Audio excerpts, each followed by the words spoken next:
Tenemos un Dios que sabemos que oye a nuestro clamor, oye a nuestras oraciones, pero también es un Dios que habla.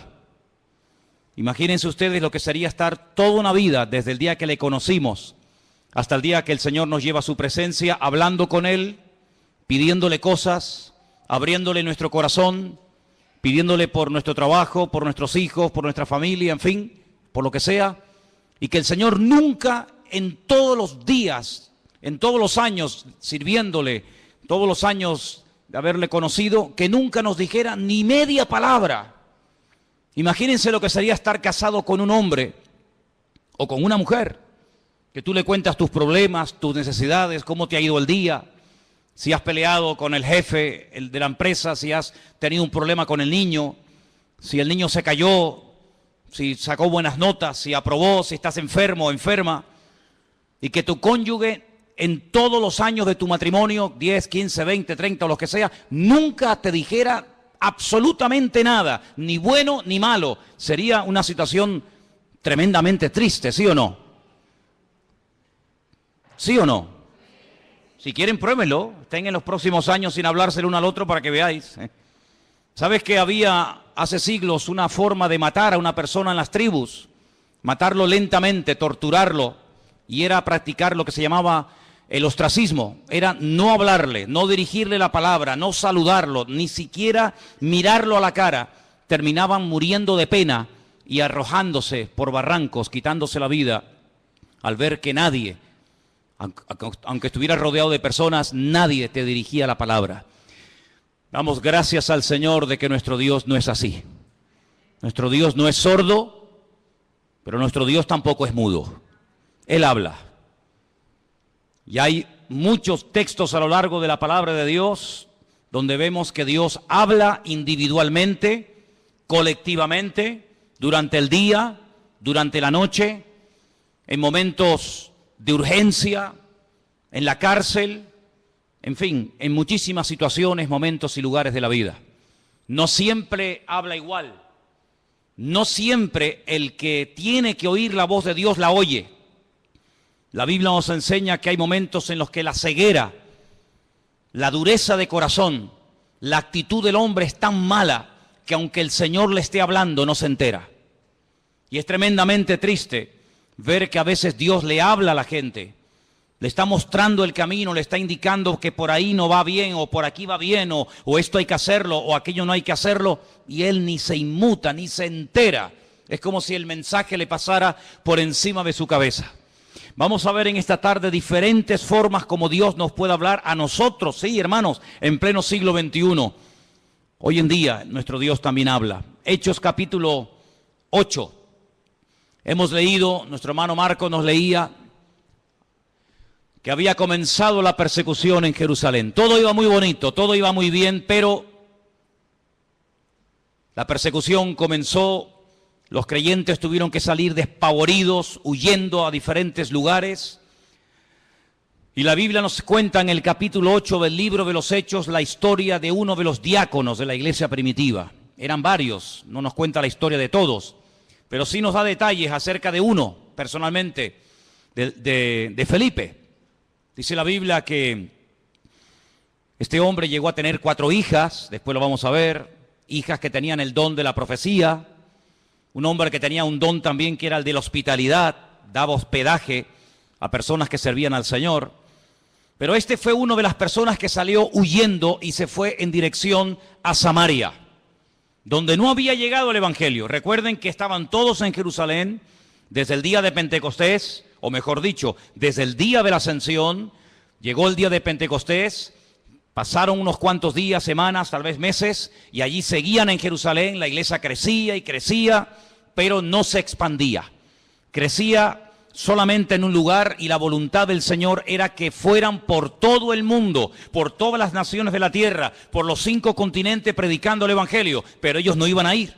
Estaban muy cómodos, muy bendecidos, estaban muy a gusto en Jerusalén, a pesar de que a veces había prohibiciones por parte de las autoridades religiosas, sobre todo, de que no predicaran el Evangelio, pero ellos ahí estaban muy cómodos. Miles y miles de personas cada día venían a las reuniones, milagros, señales, prodigios, pero de ir a Samaria, olvídate.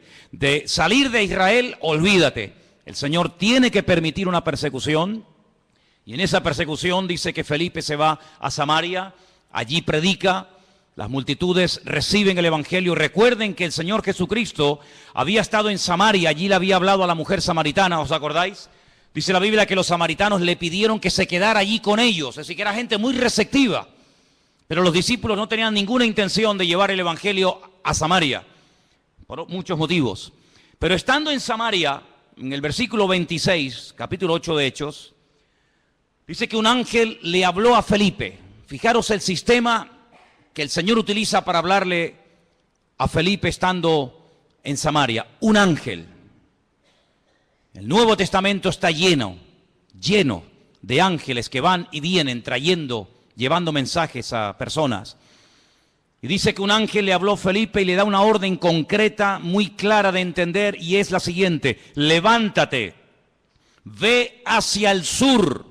Él estaba en el centro del país, Samaria está en el centro. Dice, no, tienes que ir hacia el sur, por el camino que desciende de Jerusalén a Gaza, la famosa franja de Gaza. Allí es un camino que todavía hasta el día de hoy es un camino desierto, imagínense ustedes hace 2000 años. Entonces él se levantó y fue. Esto es muy fácil leerlo, ¿no? El Señor le habla a través de un ángel, lo deja todo y se marcha. Ya.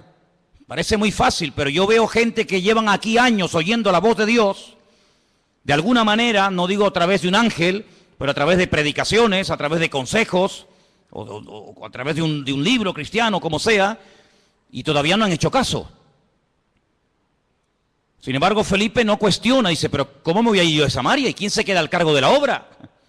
Yo he abierto esta obra, yo la estoy pastoreando, yo la estoy atendiendo, la gente es recién convertida, la gente es nueva. Aquí hay un mover de Dios tremendo. ¿Cómo me voy a ir yo de aquí? Y además, ¿a dónde? Me tendré que ir a un sitio mejor, ¿no? No, al desierto. No cuestiona la orden, no pone excusas, no dice yo no puedo, yo estoy demasiado liado ahora mismo, búscate a otro. Sino que dice que se levantó y se fue al desierto, en obediencia. Yo llamo a este hombre Felipe el obediente. Amén, hermanos. Felipe el obediente. No cuestiona, no duda, no pospone la orden, sino que dice, se levantó y se fue. Y sucedió, ahora sigue el resto de la historia diciéndonos, que un etíope, eunuco, funcionario de Candace, la reina de los etíopes, el cual estaba sobre todos sus tesoros y había venido a Jerusalén para adorar, volvía sentado en su carro leyendo al profeta Isaías. Ya había ido a Jerusalén, menudo viaje en carro, desde África, desde Etiopía hasta Jerusalén. Viaje enorme. No fue en avión, no fue en tren, no fue en coche, fue montado en un carro que por muy cómodo que fuera, pues imagínate. Y ahora volvía. El objetivo por el cual había ido de Etiopía a Jerusalén era para adorar a Dios. Primero, él no iba a poder entrar en cualquier parte del templo. Primero, porque no era judío. Segundo, porque era eunuco. Y por otras muchas cosas más. Sin embargo, el hombre no se desanima por sus limitaciones, sino que va a Jerusalén, y me llama la atención que dice que había llevado mucho dinero, todos sus tesoros. Claro, es que no le iba a resultar nada fácil que un rabino judío le vendiera nada más y nada menos que el rollo, el pergamino del profeta Isaías. Eso le habrá costado una auténtica fortuna. Venderle a un extranjero, a un no judío, el libro del profeta Isaías, eso costaba una fortuna. Pero él volvía y dice que venía leyendo. Luego tuvo que aprender a leer en hebreo, porque él como etíope no hablaba hebreo. Pero era tanto el interés, era tanto el anhelo que tenía este hombre de buscar a Dios, que tuvo que aprender, alguien le tuvo que enseñar a leer en hebreo y a entender lo que leía.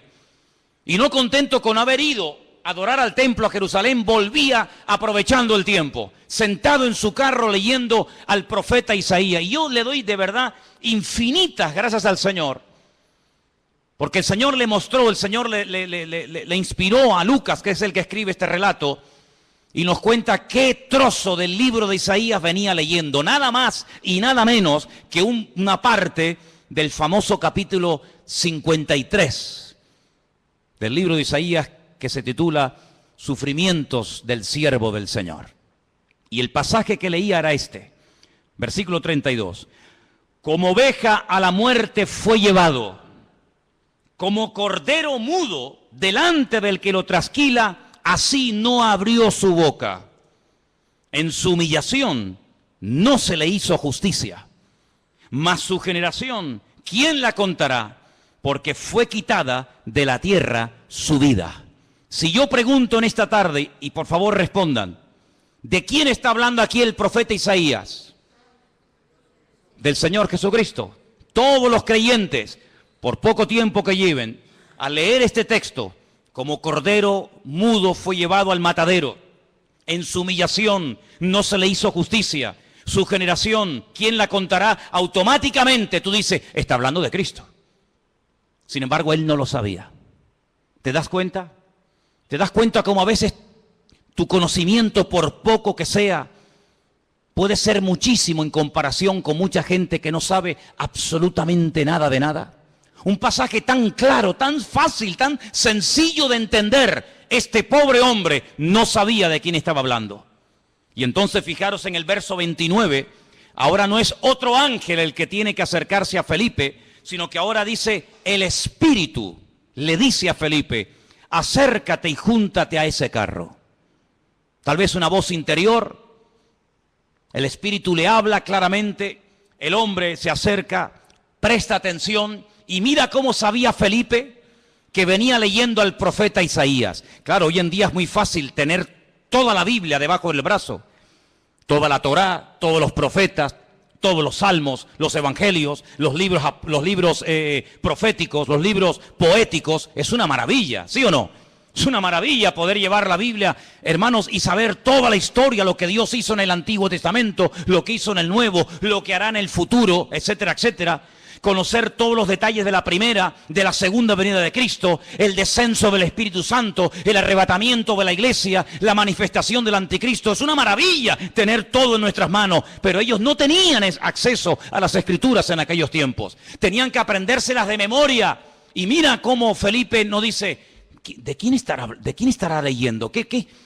Entendió perfectamente el pasaje, sabía que era un capítulo profético, un capítulo que hablaba de los sufrimientos del Mesías, y sabía que ese hombre, ese pasaje, era del profeta Isaías. Y entonces le hace una pregunta muy interesante. Versículo 30. ¿Entiendes lo que lees? ¿Entiendes algo de lo que estás leyendo? Y él dice, ¿y cómo podré si alguno no me enseñare? Y le rogó a Felipe que se subiera y se juntara con él. Y seguramente viajaron durante días y días viajando por el desierto, hasta que todos conocemos el resto de la historia, cómo este hombre manda parar el carro, este hombre llega a un oasis donde hay agua, pide ser bautizado, el Señor arrebata a Felipe, aparece en otra parte del país, el etíope eunuco se va por su camino, pero añade la palabra gozoso, y todos conocemos el resto de la historia. Incluso la historia nos dice que este hombre llegó a su país, llegó a Etiopía, predicó el evangelio, y hasta el día de hoy, 2000 años después, hay una comunidad de etíopes coptos que creen en el Señor Jesucristo, que son cristianos, y algunos piensan y consideran que es el testimonio, el fruto del testimonio de aquel etíope que aceptó al Señor en el desierto. Es realmente algo increíble. Ahora, yo lo que quiero destacar sobre todo en este pasaje son las dos formas como el Señor le habla a Felipe. Primero, versículo 26, a través de un ángel. Y la segunda forma en el versículo 29, a través del Espíritu, evidentemente a través del Espíritu Santo. Los ángeles aparecen tanto en el Antiguo como en el Nuevo Testamento. Y dicho sea de paso, por si no lo sabías, la primera persona en la Biblia que tiene un encuentro con un ángel es una mujer. Nada más y nada menos que Agar, una egipcia, la madre de Ismael, la madre de las naciones árabes. ¿Qué te parece? O el padre de las naciones árabes. Y así a lo largo de toda la Biblia encontramos ángeles que hablan a personas en momentos puntuales. Dice la Biblia que algunos a lo largo de la historia dieron hospedaje a ángeles pensando que eran personas. Y no se daban cuenta de que aunque comían y hablaban y respiraban y los podías tocar, Lo que tenían delante de ellos eran auténticos ángeles. Y si no, miren el caso de Abraham, invitando a comer a ángeles, invitando a comer Lot, el sobrino de Abraham, a ángeles en su propia casa. Cómo los ángeles guiaban a los profetas en el Antiguo Testamento, cómo le indicaban por aquí sí, por aquí no.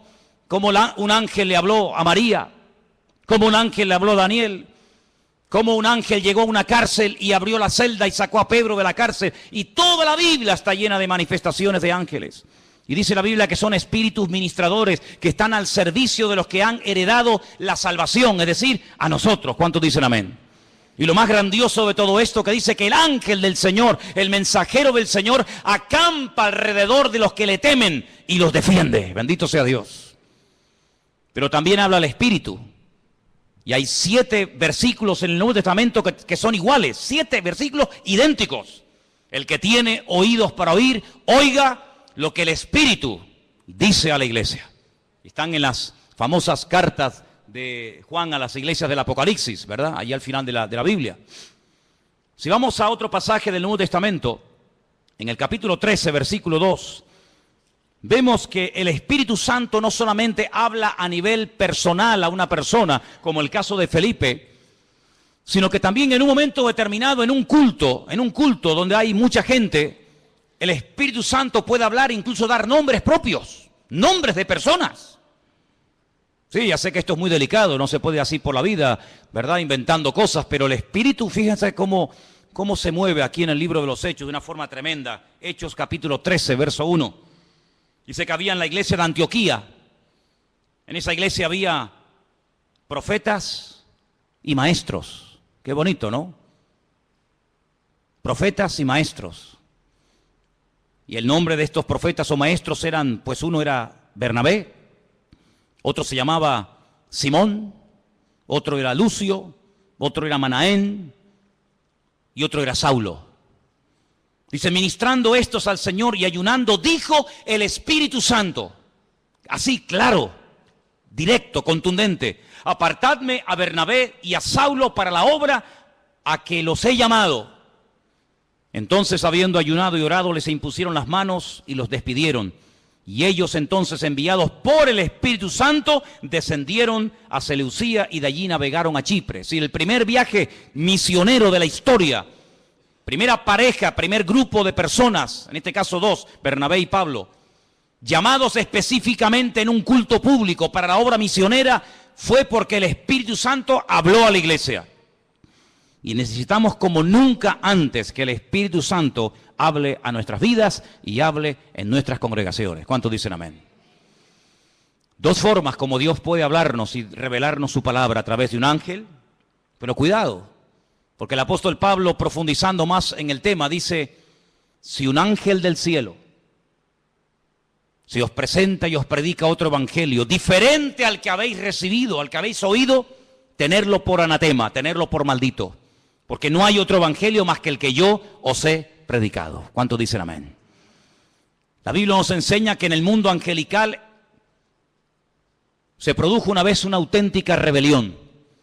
Porque Dios no creó a los ángeles como robots, incapaces de rebelarse, sino que vemos que antes de la rebelión, antes de la caída y desobediencia del hombre, ya previamente algunos, no todos, algunos de los ángeles ya se habían rebelado en contra del Señor. Es un misterio si todavía se pueden seguir rebelando o no, lo dejamos ahí en puntos suspensivos.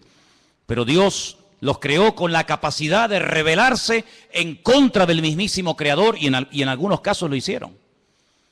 Y por otra parte, el Señor Jesucristo dijo que cuando Él se fuera, Él le rogaría al Padre para que enviara a otro Consolador para que estuviera con su pueblo para siempre. Dice, y Él tomará de lo mío y os lo hará saber. Él os recordará todo lo que yo os he dicho.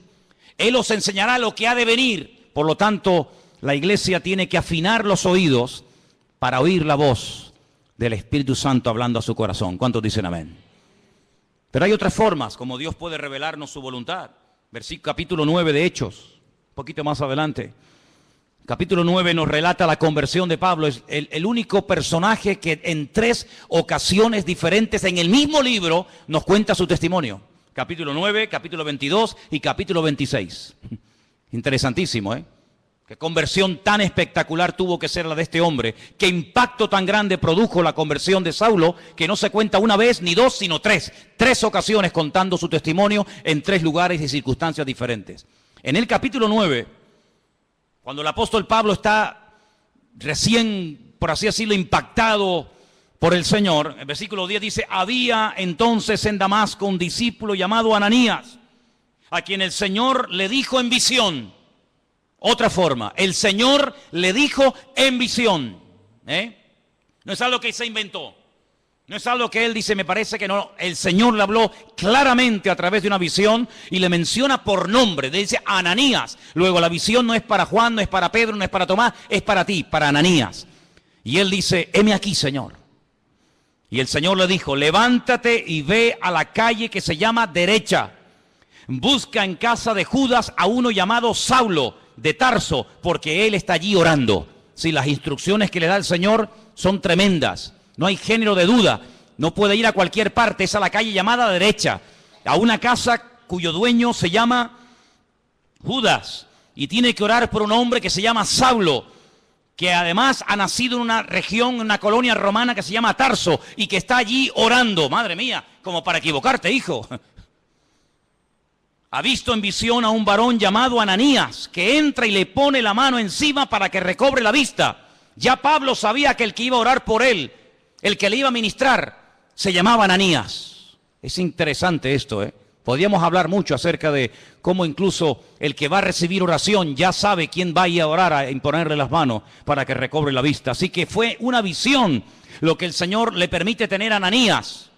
Que el Señor sabía que estaba allí, que en cualquier momento podía utilizarlo como instrumento para ir a orar por una persona que a priori Ananías dice: pero Señor, es un peligro, yo me juego la vida si voy a orar por este hombre. Porque dice Ananías, verso 13, Señor, hemos oído de muchos acerca de este hombre. ¿Cuántos males ha hecho a tus santos en Jerusalén? Este hombre es peligroso, este hombre no se anda con chiquitas. Y aún aquí tiene autoridad de los principales sacerdotes para aprender a todos los que invocan tu nombre. Y el Señor le da instrucciones y lo calma, ¿verdad? Y le dice: tranquilo, porque vas a orar por un hombre que va a ser un instrumento tremendo en mis manos. Este hombre va a llevar mi nombre en presencia de los gentiles y de reyes y de los hijos de Israel. Fíjate qué triple ministerio. Porque yo le mostraré cuánto le es necesario padecer por mi nombre. Medida por medida, como dice el refrán. Él ha hecho padecer a mis santos, yo le haré padecer a él. Así como él hizo padecer a los demás, también él experimentará en carne propia lo que sufre un creyente cuando es perseguido, cuando es calumniado, cuando es encarcelado, cuando es torturado. Así como él lo hizo a los demás, yo permitiré que se lo hagan a él, para que él sepa también lo que sufrieron aquellos que recibieron su justo trato, ¿verdad? Así que ya vamos por 3 formas diferentes. Vimos en el verso 26 un ángel, en el verso 29 el Espíritu Santo hablándole a Felipe. Ahora en el capítulo 9 vemos al Señor hablándole a través de una visión a un discípulo llamado Ananías en la ciudad de Antioquía. Si vamos, por ejemplo, al capítulo 17 del libro de los Hechos, versículo 10, fijaros qué interesante esta porción. Hechos capítulo 17, versos 10 y 11. Inmediatamente los hermanos enviaron de noche a Pablo y a Silas hasta Berea. Ellos, habiendo llegado, entraron en la sinagoga de los judíos. Y estos eran más nobles que los que estaban en Tesalónica, pues recibieron la palabra con toda solicitud, escudriñando cada día las Escrituras para ver si estas cosas eran así. Así que creyeron muchos de ellos y mujeres griegas de distinción, dice aquí, y no pocos hombres. La forma más tradicional, la forma más normal, como en el día de hoy a nosotros nos puede y nos debe de hablar el Señor, es a través de las Escrituras, a través de la palabra escrita del Señor. En ella vamos a encontrar las respuestas a todas nuestras preguntas. En ella vamos a encontrar ejemplos. En ella vamos a encontrar personajes que se encontraron en situaciones muy parecidas o similares a las tuyas. ¿Qué hacer en momentos de calumnia, de soledad, de enfermedad, de incomprensión? ¿Qué hacer cuando quiero agradar a Dios? y me cuesta deshacerme de ciertas y determinadas ligaduras o obligaciones, entre comillas, que me impiden servir al Señor. En la Biblia vas a encontrar la respuesta a eso y a mucho más de lo que tú te puedes imaginar. Y por eso queda reflejado, queda plasmado en el libro de los Hechos que los hermanos de Berea eran personas, dice la Biblia, nobles. Porque dice que cada día escudriñaban después del mensaje si lo que Pablo les acababa de enseñar era realmente así o no era así. Eso es como si ahora al terminar el culto, yo cojo y me voy a casa y ustedes se reúnen aparte en este salón o por varios grupos y comienzan a debatir, comienzan a hablar entre ustedes diciendo, hermanos, pastor, esta tarde nos ha hablado de esto, ¿qué opinas? Pues oye, lo que ha dicho es cierto o no es cierto, o lo dice aquí o lo dice allá. Así hacían los hermanos de Berea. Pero no con un espíritu crítico, no para buscarle el fallo, no para criticar o cuestionar la enseñanza, no, sino para reafirmarse en lo que aparentemente parecía del Señor, pero ellos querían no solamente oír, sino que la palabra avalara, que la palabra, ¿verdad?, apoyara el mensaje, la enseñanza del apóstol Pablo, lo cual me parece excelente. ¿Cuántos dicen amén? Personas que se abrían, bueno, tú tienes algo que decir, venga, sube, compártenos, predícanos, ¿has terminado? Sí, ¿tienes algo más que decir? ¿No? Muy bien, gracias hermano, que Dios te bendiga. Ahora nos quedamos un momento, opinamos, charlamos, escudriñamos las Escrituras para ver si ese argumento que nos presentó tiene base bíblica, para ver si eso que nos dice de que aquel hombre era el Mesías y era el verdadero, a ver si es así, si no es asado. Realmente algo increíble, así deberíamos de ser todos nosotros. El apóstol Pablo le recomendaba a su hijo en la fe, a Timoteo, entre tanto que yo voy, ocúpate en la enseñanza, en la lectura y en la exhortación. Y le dice algo tremendo. La otra noche me desperté con ese texto y hasta sabía dónde estaba ese versículo que está en 2 de Timoteo 3:16. Toda la Escritura es inspirada por Dios. ¿Cuántos conocen ese versículo? ¿Lo buscamos? 2 de Timoteo 3:16. Vamos a leerlo juntos, por favor. Versículo que deberían ustedes de aprenderse de memoria. Muy útil en estos tiempos. Dice así, 2 de Timoteo 3:16. Vamos a leerlo juntos.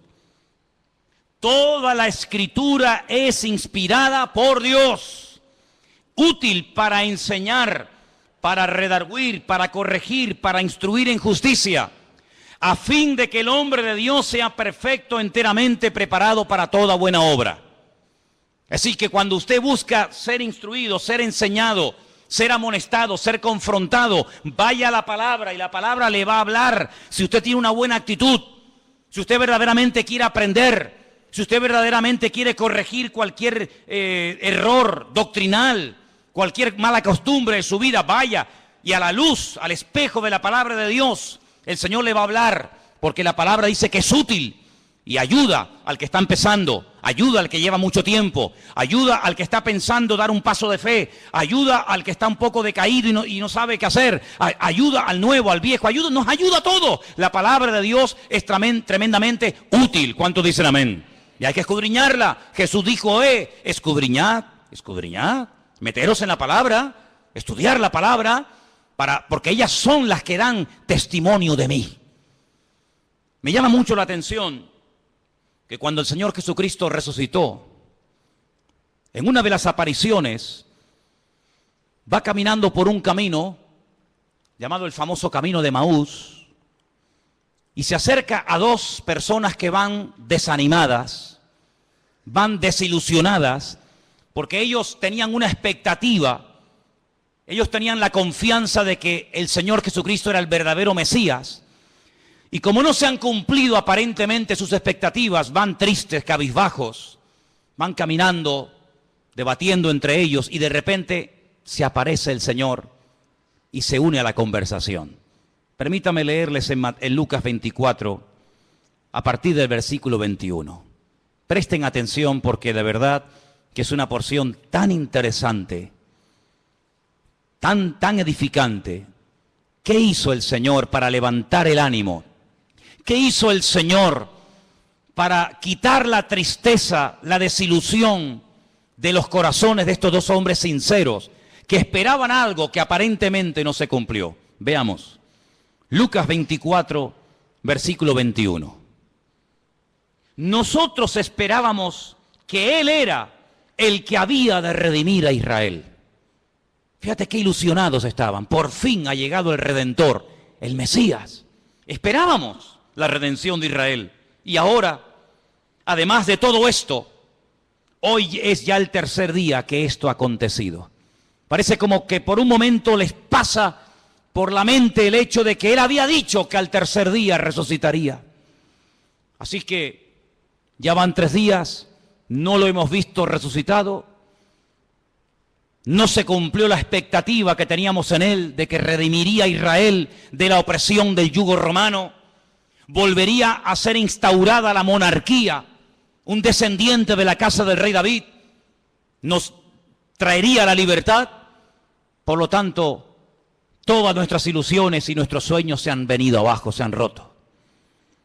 Versículo 22 dice, aunque también nos han asombrado unas mujeres de entre nosotros, las que antes del día fueron al sepulcro y como no hallaron su cuerpo, vinieron diciendo que también habían visto visión de ángeles, quienes les dijeron que él vive. Aquí hay algo extraño, porque por una parte son conscientes de que unas mujeres por lo visto, según cuentan ellas, él ha resucitado, pero el argumento que ellos presentan no es un argumento de fe, no es un argumento contundente, sino dice que ellas dicen que ha resucitado porque no encontraron el cuerpo. Pero no dicen, no, él ha resucitado, sino que simplemente se agarran al comentario de decir, bueno, dicen que ha resucitado porque no encontraron el cuerpo, pero vete tú a saber. No están muy convencidos de que aquel testimonio era correcto. Además, perdonen las hermanas, en los tiempos de la Biblia, los testimonios de las mujeres no tenían ningún valor. Una mujer daba testimonio de que había visto un crimen, un asesinato o cualquier otra cosa y no era válido el testimonio de una mujer. Por lo tanto, unas mujeres de entre nosotros, supuestamente de buen testimonio, de confianza, han venido con este comentario, pero entonces dice que algunos fueron de los nuestros al sepulcro y hallaron así como las mujeres habían dicho, pero a él no le vieron. ¿Pero cómo le van a ver si ha resucitado? Si te quedarías más tranquilo saber que algunos de los nuestros fueron al sepulcro y lo vieron allí, entonces ¿qué testimonio hay en eso? Algunos de los nuestros fueron a comprobar si verdaderamente había resucitado y cuando llegaron allí no lo vieron. Pues ¿te parece poco testimonio? Es que ese es el gran testimonio. Es cuando hemos ido a Jerusalén y nos metemos dentro del sepulcro y algunos hermanos, no siempre, pero algunos me preguntan, dicen, hoy una pregunta ahí, ¿y qué hemos venido a ver aquí? Digo, aquí, nada. Aquí hemos venido a ver una cueva vacía, una tumba vacía. Este es el gran testimonio. Si viniéramos aquí y viéramos que está ocupada, te aseguro que yo no hubiera venido aquí tantas veces. Pero lo grandioso de nosotros es que vamos a Jerusalén y vemos una tumba que está totalmente vacía y se puede visitar. ¿Cuántos dicen amén?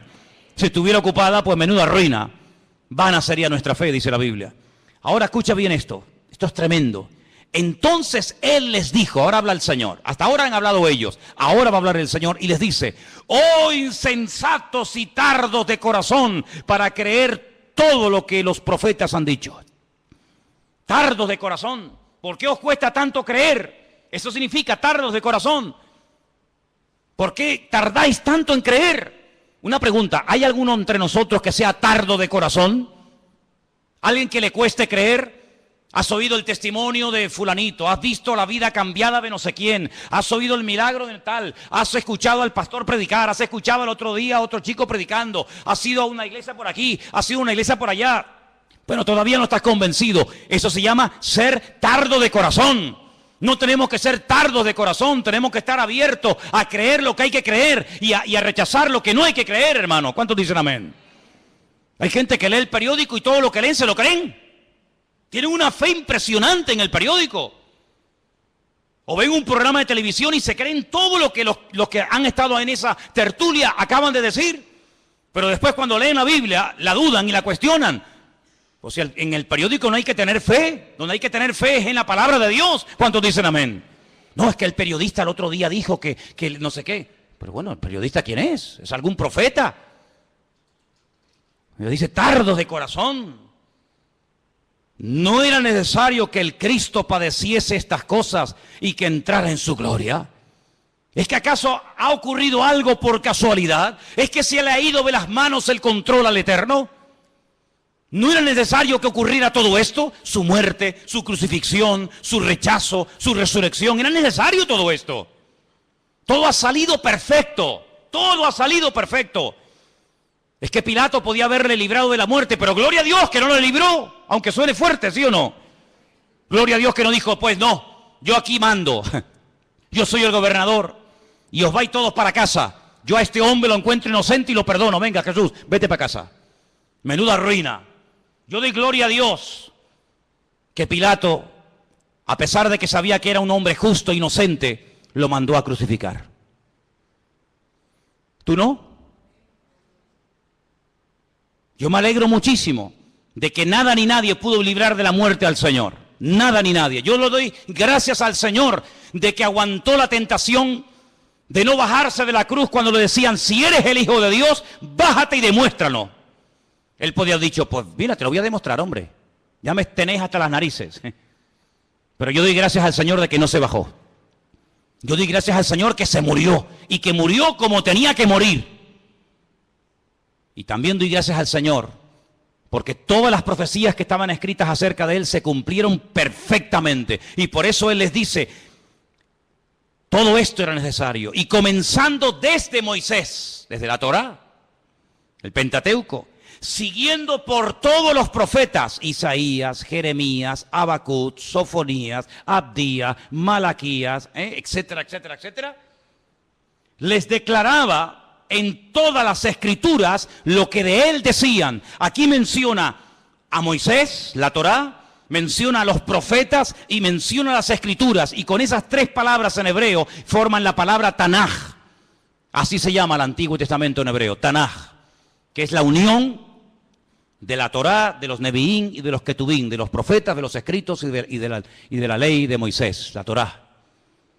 Y les abrió los ojos y les mostró cómo a través de las escrituras tenían que creer que lo que había ocurrido no era producto de la casualidad. Y por eso, amados, nosotros tenemos hoy en día una herramienta tremenda.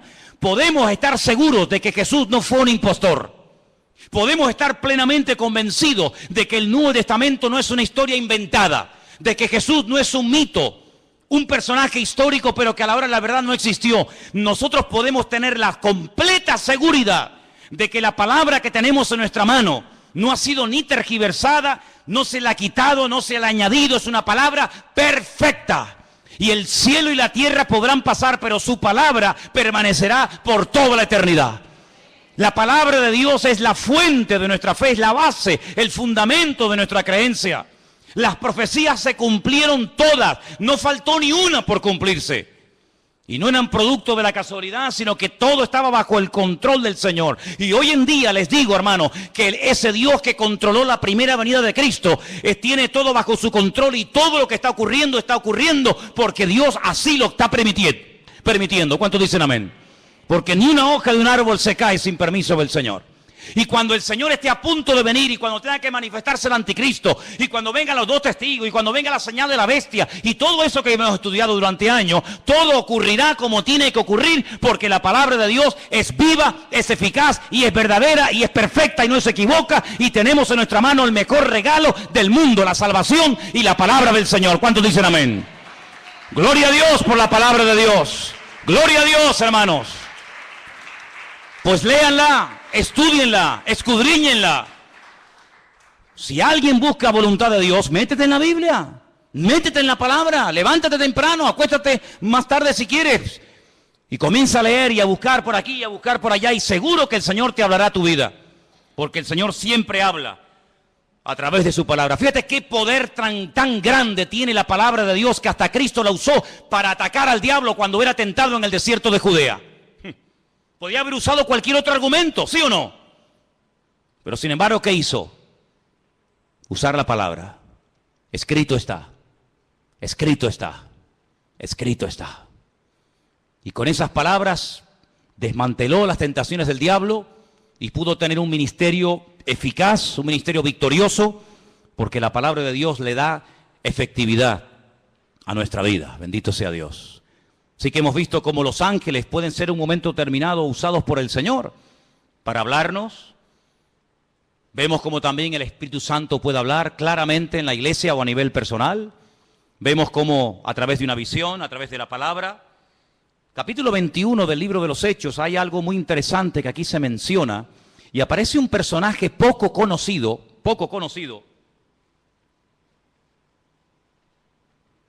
pero que trae un mensaje muy interesante. Estamos en el libro de los Hechos, capítulo 21, versículos del 8 en adelante.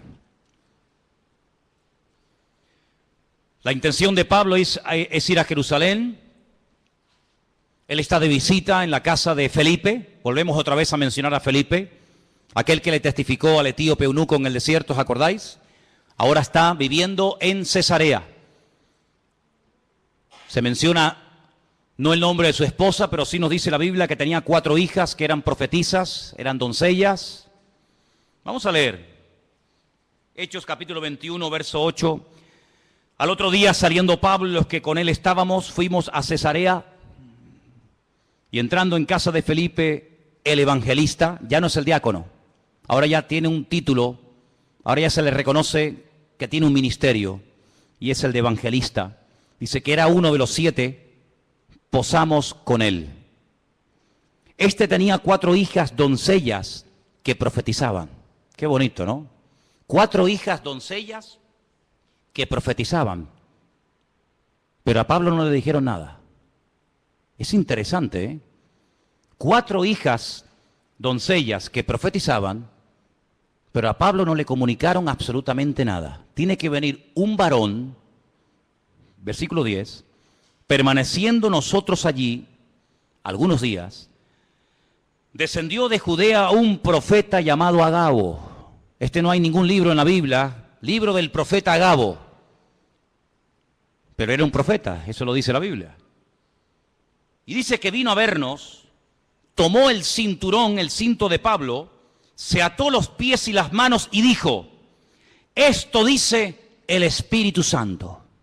Agárrate. Así atarán los judíos en Jerusalén al varón de quien es este cinto y le entregarán en manos de los gentiles. Tremendo, ¿eh? Si el Señor le está advirtiendo, no prohibiendo, que es muy diferente, ¿eh? Una cosa es que Dios te advierta de un peligro y otra cosa es que Dios te prohíba hacer o decir o ir a un determinado lugar. Aquí el Señor no le está prohibiendo a Pablo nada, sino le está advirtiendo, esto es lo que te va a pasar si subes a Jerusalén. Es como cuando David consultaba con el Señor, tomando el efod, dice la Biblia, consultaba palabra del Señor y decía, Señor, por esta gente que yo he dado tanto, esta ciudad que yo liberé, esta ciudad por la que yo di mi vida y mis soldados se jugaron la vida para liberarla, si yo me quedo aquí y vienen a reclamarme mi vida, ¿los habitantes de esta ciudad me entregarán sí o no? Y le dice el Señor, sí te entregarán, seguro, no te quepa la menor duda. ¿Qué hace David?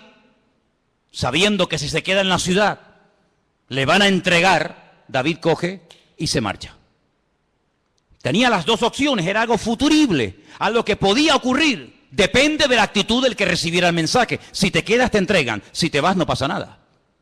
En este caso, Agabo, este profeta que viene de Judea, le dice al apóstol Pablo, mira, así como yo me estoy amarrando con tu cinturón, es un mensaje objetivo para que lo entiendas, así como me están amarrando con tu cinturón, así te van a amarrar a ti como subas a Jerusalén. ¿Qué hace Pablo? Sigamos leyendo. Versículo 12. Al oír esto, le rogamos nosotros y los de aquel lugar que no subiese a Jerusalén. Entonces Pablo respondió, y miren lo que dice, ¿qué hacéis llorando y quebrantándome el corazón? Porque yo estoy dispuesto no solo a ser atado, mas aún a morir en Jerusalén por el nombre del Señor Jesús. Tremendo, ¿eh? Como no le pudimos persuadir, desistimos diciendo, hágase la voluntad del Señor. A veces le decimos a una persona, no hagas esto, no hagas tal, no hagas cual. Pero en resumidas cuentas, lo que tenemos que orar es, Señor, que se haga tu voluntad. en la vida de esta persona. Obligar a una persona a hacer algo que en el fondo no quiere hacer no sirve de nada, porque en cuanto te dé la espalda lo va a hacer. Señor, yo ya le he hablado, Señor, yo ya le he dicho lo que hay, lo que le puede pasar, pero que se haga tu voluntad, porque yo no soy Dios. Haz tú la obra en este hombre o en esta persona. ¿Cuántos dicen amén? Tú sabes lo que te va a pasar. Te van a atar, te van a meter mano, lo vas a pasar mal. Te pedimos, por favor, hermano, que no subas. Yo no sé, y permítame dar una opinión personal, yo no sé si Pablo se equivocó. Yo no sé si Pablo tenía que haber sido más precavido y podía haber dicho, bueno, pues, ¿qué necesidad tengo yo de subir a Jerusalén? Voy a seguir predicando en otros lugares. Yo no sé si Pablo pecó de imprudente. Lo que está bien claro es que Pablo no tenía la prohibición de no subir. Si el Espíritu le hubiera dicho que no subiera, Pablo no hubiera subido, te lo puedo asegurar. Porque Pablo era un obediente a la voz del Señor. Había momentos en los que Pablo quería ir a predicar a un lugar, y el Espíritu se lo prohibía y Pablo no insistía. Pablo decía, bueno, pues si no quiere el Señor, no voy, y punto. Había momentos en los que Pablo se dejaba descolgar en un canasto por un muro para salir huyendo, porque él entendía que era el momento de huir, pero hay momentos en los que es el momento de quedarse. Y Pablo entendió que tenía que subir a Jerusalén a pesar de lo que le han advertido que le va a pasar. Luego, aquí hay un mensaje profético personal en la vida de Pablo, que Pablo lo tiene en cuenta, pero por encima de esa palabra profética, por encima de esa palabra de advertencia, diríamos más bien, el apóstol Pablo decide subir y todos conocemos el resto de la historia. La vida de Pablo dio un giro total y absoluto a raíz de esa decisión de subir a Jerusalén. Sabemos todos, en fin, todo lo que se le vino encima. Dios puede hablar también, ¿cómo no?, a través de palabras proféticas, sí, claro que sí. Pero Pablo, por encima de la palabra profética, y este era un profeta verdadero y genuino, por encima de esa palabra, pone el sentir de su corazón y su relación con Dios, y el argumento que presenta es este: no me estéis lloriqueando ni quebrantándome el corazón, porque quiero dejar bien claro que no solamente estoy dispuesto a que me aten y me torturen, sino estoy dispuesto incluso a dar mi vida, si hace falta, por la causa del Evangelio y por mi Señor Jesús. Lo tenía clarísimo en su vida.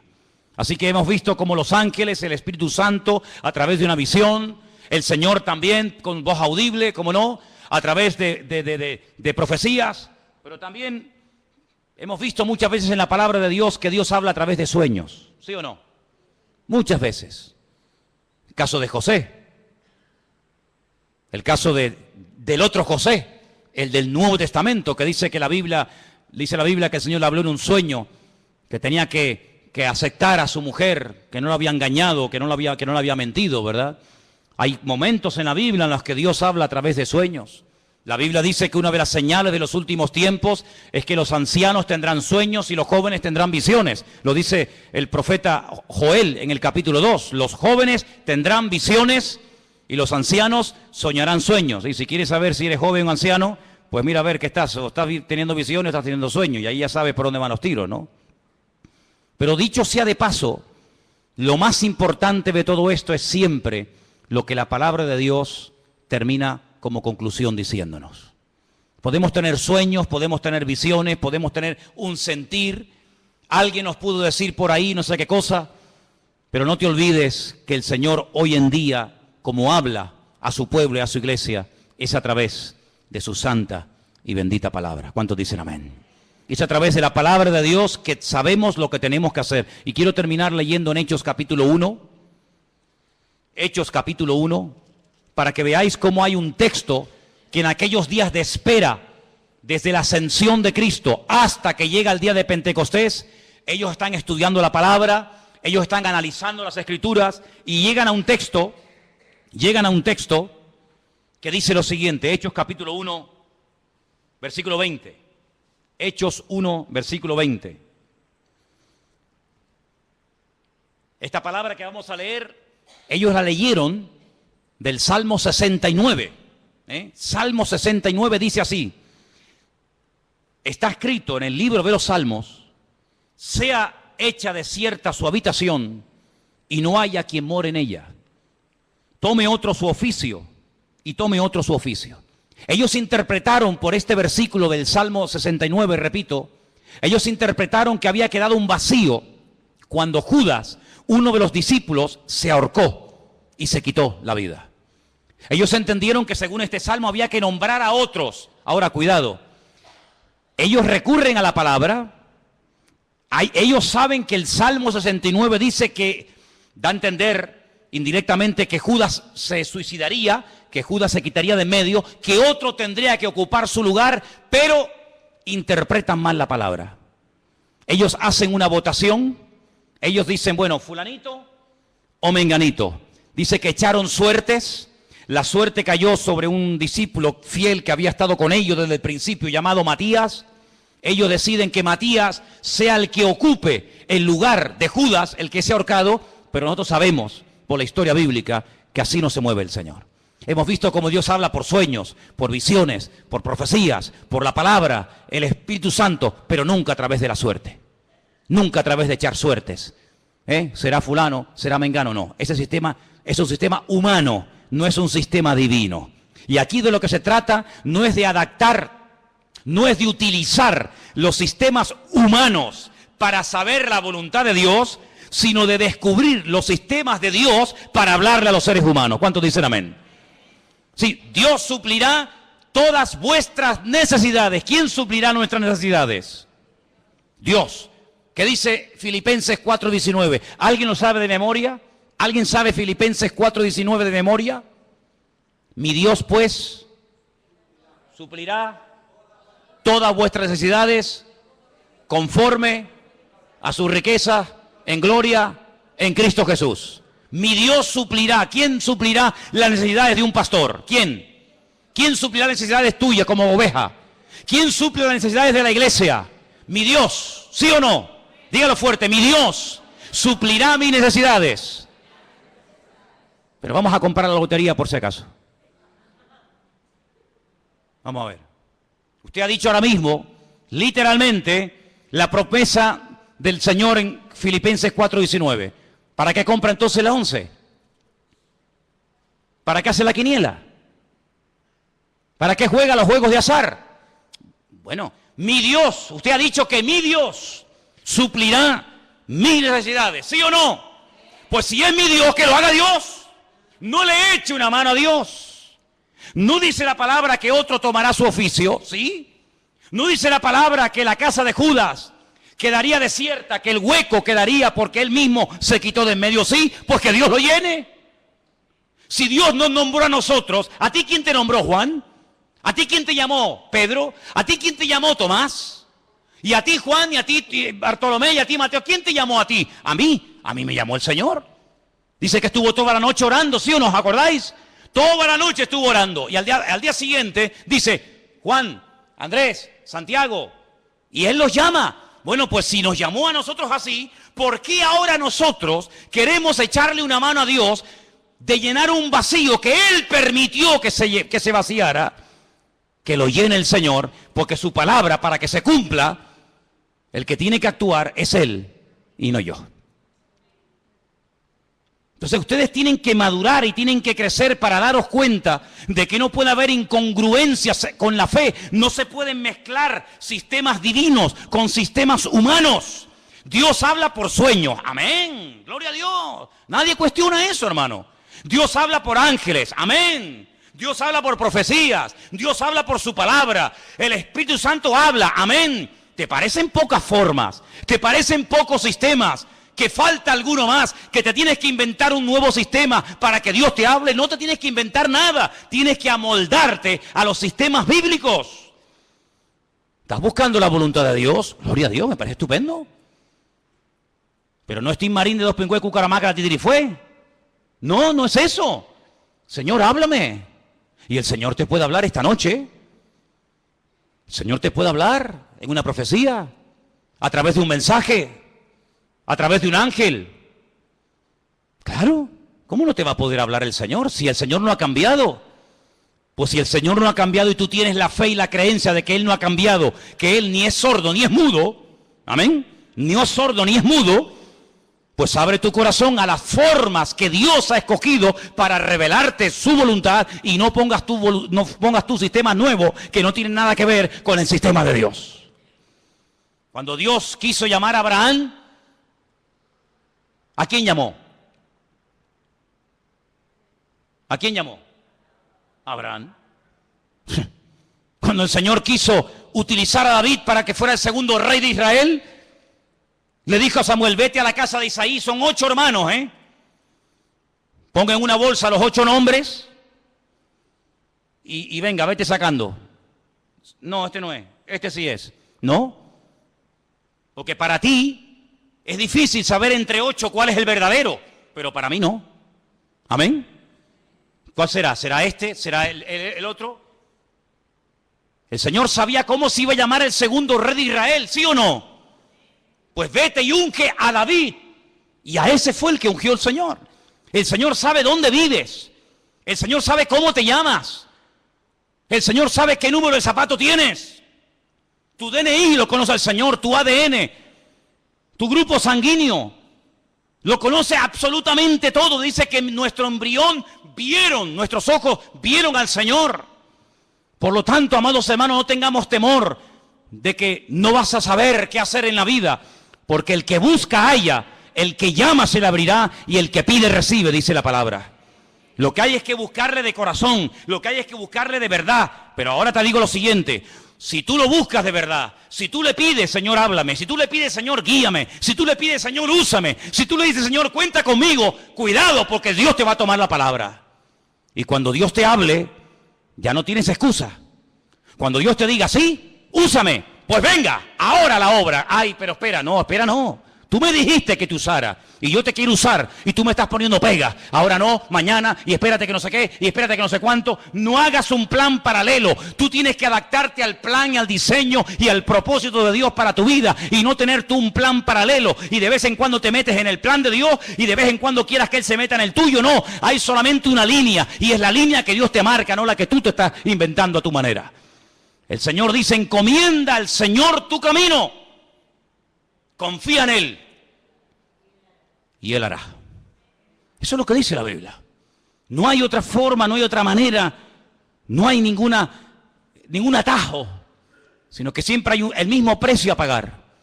Sinceridad, perseverancia, constancia, y el Señor es galardonador de los que le buscan. Si tú estás buscando palabra de Dios para tu familia, para tu matrimonio, para tus estudios, para tu presente o para tu futuro, si estás buscando palabra de Dios, no que Dios te bendiga tus planes, porque Dios no tiene ninguna obligación de bendecir tus proyectos, Eso es lo que a lo mejor alguien te enseñó, pero yo no te lo enseñaré nunca. Dios no tiene ninguna obligación de avalar y de apoyar tus negocios, tus proyectos, tus ideas, tus planes, tus anhelos y tus sueños de la vida. No, te equivocas.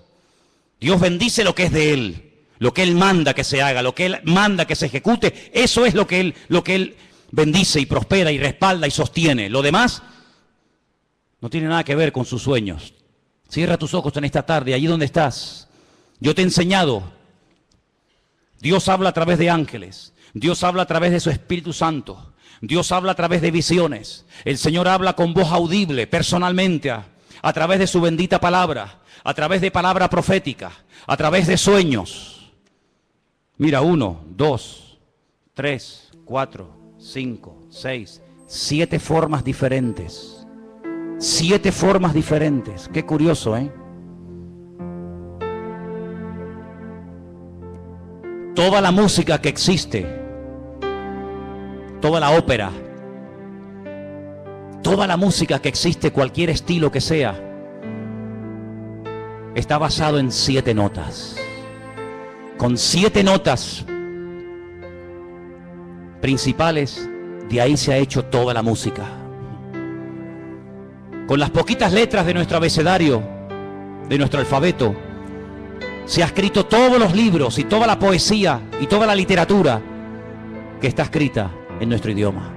No falta nada, no falta ni una sola letra, no falta nada ni sobra nada, todo está perfecto. Con estas 7 formas que te he mostrado esta tarde, es más que suficiente para que tú, hermano y hermana, conozcas la voluntad de Dios para tu vida. El problema no está en los sistemas de Dios. El problema está en los receptores que a veces hacen caso omiso a como Dios está hablando. Pero en esta tarde, Señor, te doy gracias porque tú hablas a través de sueños y de visiones. Te doy gracias porque hablas a través de, Señor, tus siervos que predican tu palabra. Te doy gracias, Señor, porque hablas a través de tu Espíritu Santo y en día a tu pueblo. Y tú también directamente hablas a nuestras vidas, mi Dios. Te doy gracias, Señor, porque tú hablas de tantas y tantas formas y maneras. Ayúdanos a obedecerte, Jesús. Ayúdanos a someternos a tu voz y poder decirte, habla, que tu siervo oye. Señor, habla durante la noche, habla durante los sueños y el descanso. Habla de día, habla al joven, al niño, habla al casado y a la soltera, Señor. Pero no pares de hablar a tu iglesia, Dios. Habla, Señor, habla, Señor. Quita la cera de nuestros oídos, Señor. Quita los tapones de nuestros oídos para que podamos discernir la voz, el silbo apacible de nuestro Dios en medio de la tormenta de la vida. Habla, Señor, habla, Señor. Sopla, Espíritu Santo, sobre tu pueblo en esta tarde, Dios mío. Renueva, Señor, el anhelo de agradarte, de servirte. Habrá algo más glorioso que servirte a ti. Habrá algo más maravilloso que dedicarte la vida a ti. Bendito sea el nombre del Señor. Bendito sea el nombre del Señor. Los cielos y la tierra están llenas de tu gloria, Señor.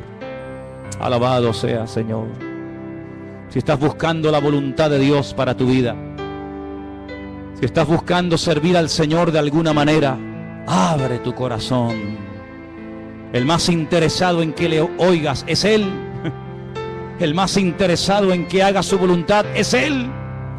Él sí que tiene ganas de hablarte.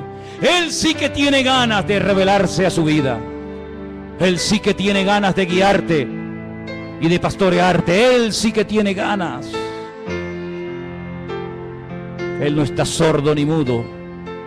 Él habla al corazón dispuesto, a la vida diligente, al hombre y a la mujer humilde que quieren hacer la voluntad de Dios. Aleluya. Bendito sea tu nombre, Padre. Gracias porque tu palabra es viva, es eficaz. Siempre toca, siempre habla, siempre dirige. Lámpara es a mis pies tu palabra y lumbrera mi camino. Aleluya.